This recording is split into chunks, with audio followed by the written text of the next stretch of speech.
Let's roll. Flying, autopilot. Woo.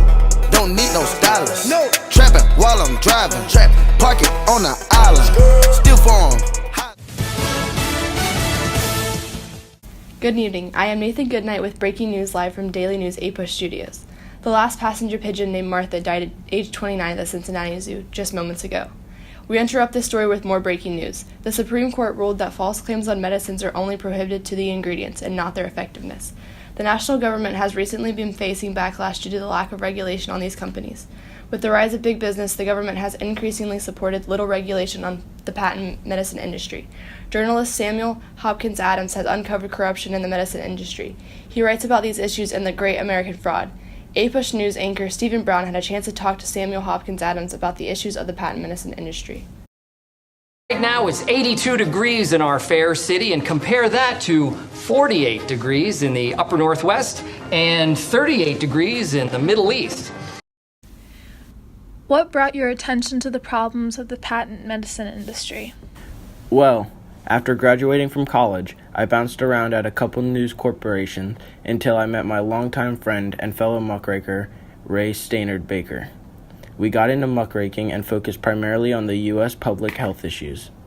In 1905, I joined Callers Weekly and wrote a few articles about the controversial health issues that are prevalent now.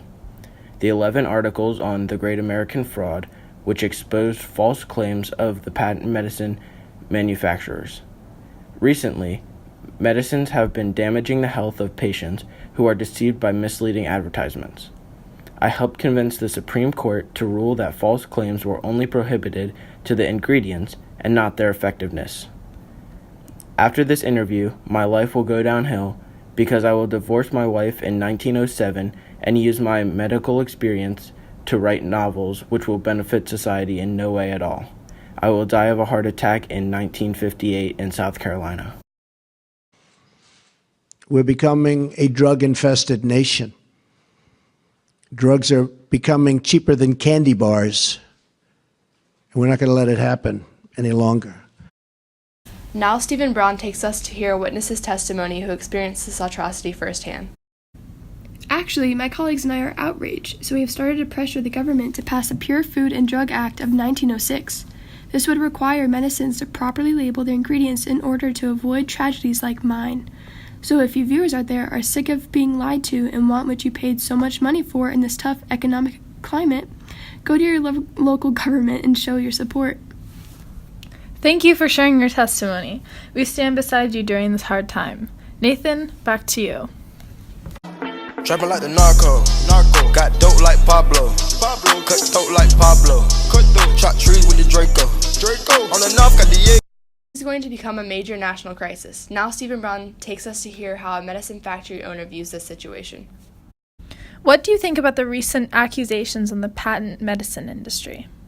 I will not accept these false accusations about my industry. We only produce the best quality of medicines for our customers. Our medicine can cure even the most severe illness known to man. Also, the only reason we conceal our ingredients is because they're top secret information and therefore we cannot expose them to the public. Trust me, there's nothing to worry about. As a matter of fact, the more you take them, the better. Wrong. That is wrong. And he did the wrong thing. Wrong. That is absolutely wrong. Proved over and over again. Wrong. Wrong. It's wrong. Due to groundbreaking work of Samuel Hopkins Adams and pressure from the public, steps have been taken to create the Council of Pharmacy and Chemistry, which aims to protect consumers of medicine. Thank you for tuning in to Daily News 8 Good night. 2 days ago, I called the fake news the enemy of the people, and they are. They are the enemy of the people. Because they have no sources, they just make them up when there are none.